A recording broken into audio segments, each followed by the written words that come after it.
Paulo, que é o seguinte: como ele não tem experiência em gestão pública, eu não afasto a hipótese dele ser engolido pela máquina pública também. Nós não podemos esquecer isso.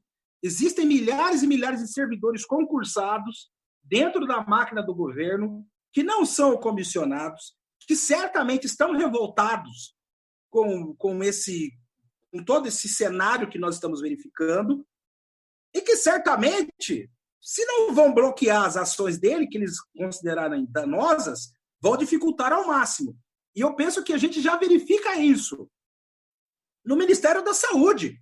A gente não pode esquecer que o Mandetta, quando ele foi eleito deputado 2 vezes, ele foi eleito para atender aos anseios e ambições dos planos privados de saúde. O Nelson Teich, que foi o substituto dele, também é um consultor da área privada de saúde.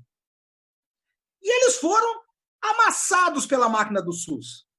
Amassados, trucidados, tiveram que se enquadrar. O Pazuello, ele está tentando, mas ele também não consegue. Porque é muito difícil você destruir uma estrutura que se forma por 30 anos. Em 4 anos, lógico, você vai fazer um estrago tremendo. Agora, destruir totalmente, você não destrói.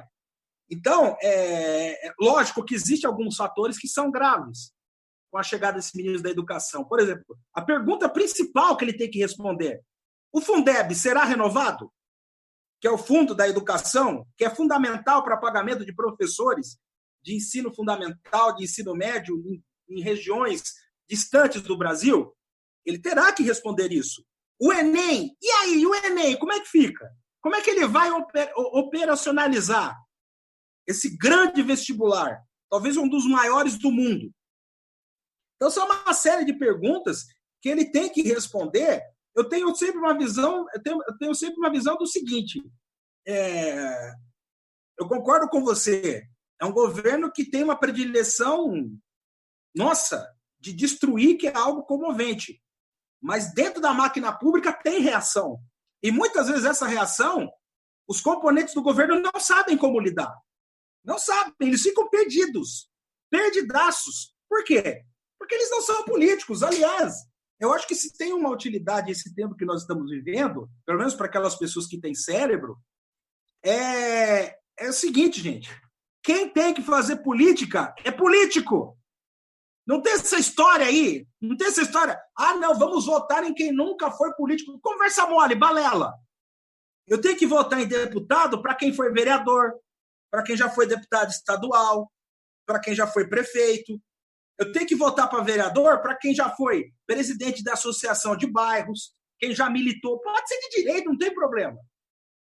Agora, o governo Bolsonaro está comprovando na prática que esse empirismo está custando muito caro ao país. Ou alguém acha que a Carla Zambelli é um gênio da raça? Inclusive, a coluna desse domingo do Antônio Prata é justamente falando sobre o quanto o bolsonarismo é a desistência, né, da coisa certa. É uma coluna interessante desse último domingo, é de que o bolsonarismo ele se cria na terra arrasada das coisas, né? E conseguimos, né? O Brasil conseguiu colocar o nível mais baixo da nossa política no topo. É por isso que a gente tem que falar dessas pessoas, né?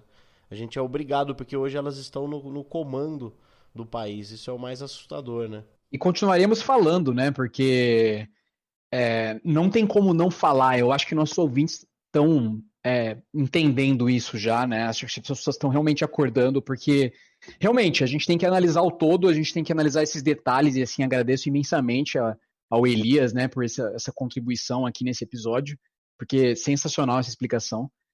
E o meu ponto aqui, a gente vendo essa estratégia da terra arrasada, a gente vendo quem está no comando e o que eles estão tentando fazer, é difícil a gente ter uma expectativa positiva para alguém que assume um cargo num governo desse já, depois de tudo que já aconteceu, né? Depois de N manifestações de cunho nazista, depois de comportamento negacionista durante a maior pandemia do século, né? Então, acaba sendo uma mancha no currículo, né, de qualquer um que se sujeitar a participar do pior governo da história desse país, né? Leonardo, você me dá um gancho para introduzir o assunto fundamental.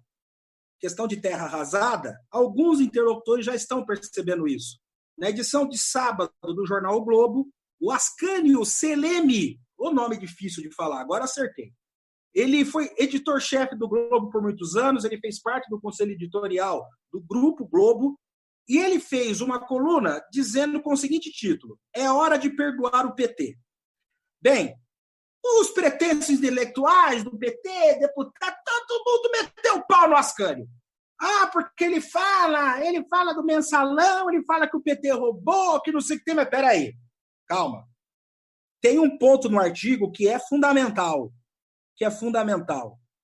A ideia dele é o seguinte: atualmente você tem excluído do debate político 30% da população brasileira, que são os 30% que votam no Partido dos Trabalhadores, seja qual for a eleição.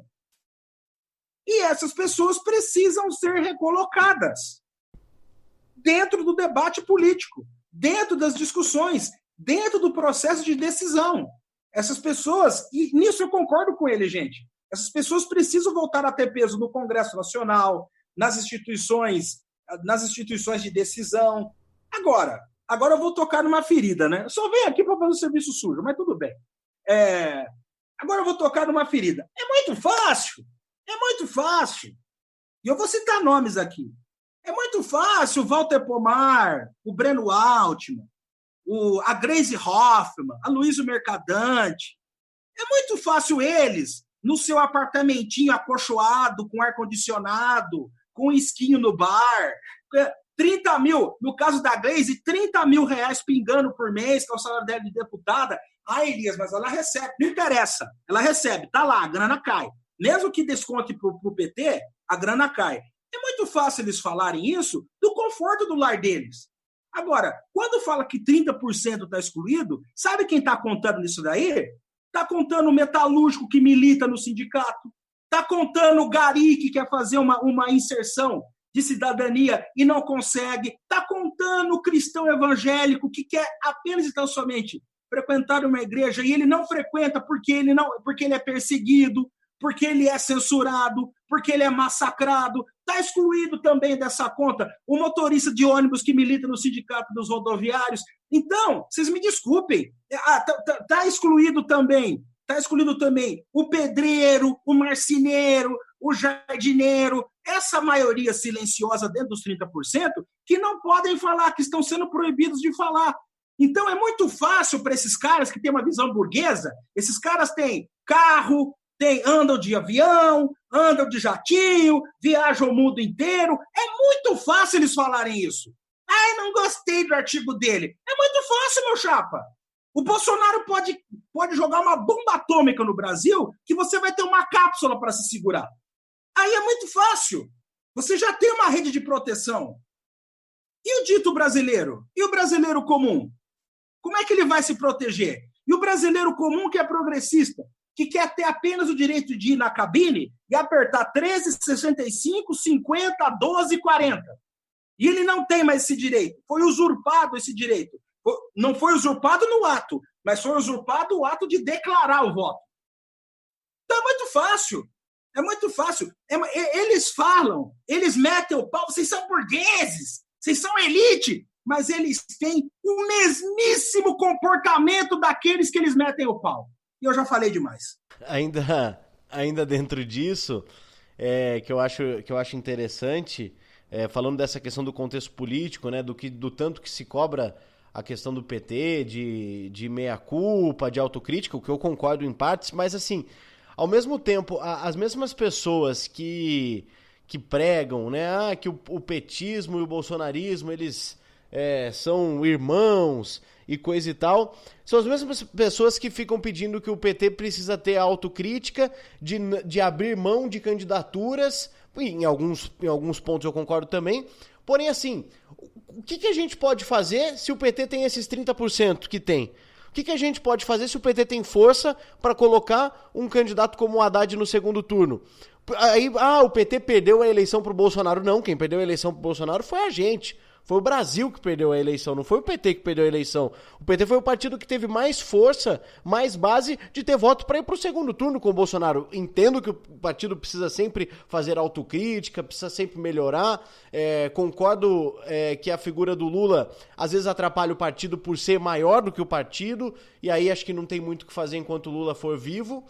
Só que ao mesmo tempo, assim, as mesmas pessoas que não querem ver o PT pintado de ouro na presidência sabem que precisam do PT para tirar o Bolsonaro de lá. Sensacional. Assim, eu concordo plenamente com vocês dois. Assim, eu acho que é um ponto a se discutir, né? E parar, principalmente das pessoas de elite, assim, de elite que eu digo não os milionários, mas as pessoas que têm uma vida, como o Elias colocou aí, confortável. Que não estão olhando na base, né, que não estão nem enxergando esses exemplos que o Elia disse, da pessoa que vota no PT e está sendo excluída da sua comunidade porque o PT virou crime, né? Qualquer coisa relacionada à palavra PT, a pessoa já te olha feio. Isso é um ambiente de trabalho, gente. E assim, eu vi nos meus ambientes de trabalho que PT era criminalizado, né? E eu nem sou petista, que fique bem claro, eu sou uma pessoa que sempre pensei, sempre olhei, sempre li o que estava acontecendo, tive senso crítico, critiquei o PT diversas vezes, mas não tenho que tirar nem que pôr no que você, Paulo, e você, Elias, falaram aqui sobre isso, e essa questão de excluir o PT, e aí corroborada por gente como a Vera Magalhães, né, que tem o seu maior programa de entrevistas brasileiro, e assim, às vezes, cara, é difícil ver como ela conduz mal entrevistas com pessoas vinculadas ao PT, né, e parece que falta uma capacidade de não querer atacar, né, tudo bem você ter suas ideias, tudo bem você ser de direita, mas o que tá rolando com o PT hoje, entrevistas em canais de assinatura de jornalismo como o Globo News, né, de chamar políticos de diversos partidos da esquerda, mas não colocarem o PT, né? Não colocarem o PT ali na discussão como se fosse o clubinho do excluído, o clubinho de quem errou para sempre e para sempre tá taxado como o partido que vai quebrar o Brasil, que é bandido e etc. E isso é extremamente prejudicial para o país, ao meu ver. Eliminar o debate dessa forma, excluir um ponto de vista de um partido gigantesco como o Partido dos Trabalhadores da discussão pós-Bolsonaro, né? Da discussão de como vencer esse retrocesso de 4 décadas em 2 anos. Quando o Paulo fala, por exemplo, da autocrítica, não é autocrítica o que tem que ser exigido do PT, é mudança de postura. Vou explicar. Gente, ô Leonardo, você é advogado, né? Sou advogado. O Paulo é jornalista, correto, Paulo? Sim, senhor. Você conseguiria conviver com uma pessoa arrogante e prepotente 24 horas por dia? Não. Não. Então, o problema do PT, é esse.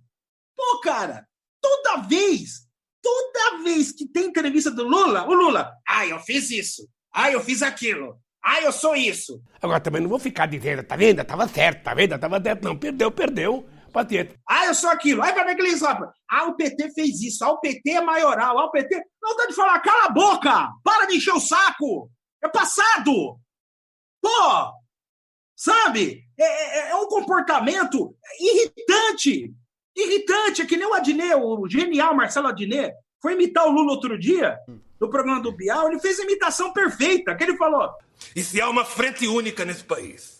Ela é composta por várias lideranças. Lula, Luiz Inácio e da Silva. Ou seja, eu mesmo vou liderar isso. Pelo amor de Deus, cara, quem é que aguenta? Eu não estou falando desse 2 a 3% que vai no Twitter, que vai no Facebook, que está no Instagram. Eu estou falando da vida real. Eu estou falando do militante mala que vai na feira e aí fica... porque no tempo do PT era melhor, o PT é isso, o PT é aquilo. Aí pensa no feirante, que acordou 5 horas da manhã, que carregou batata, que carregou tomate, que foi lá para montar a barraquinha dele. Pô, o cara, 9 horas da manhã, ouvindo esse papo, pé no saco, do nego falando que fez isso, que fez aquilo. Muda o disco, cara! Muda o disco! E para provar que eu não estou totalmente errado, observem a reação dos entrevistadores no Roda Viva com o Fernando Haddad. Porque a postura do Fernando Haddad é totalmente o contrário de 90% do PT. Fernando Haddad é humilde, Fernando Haddad é proponente, ou seja, ele propõe ideias, reconhece falhas, pode não ser aquelas que os caras desejam, mas reconhece falhas de gestão, reconhece falhas políticas do PT, e aí podem parar a pensar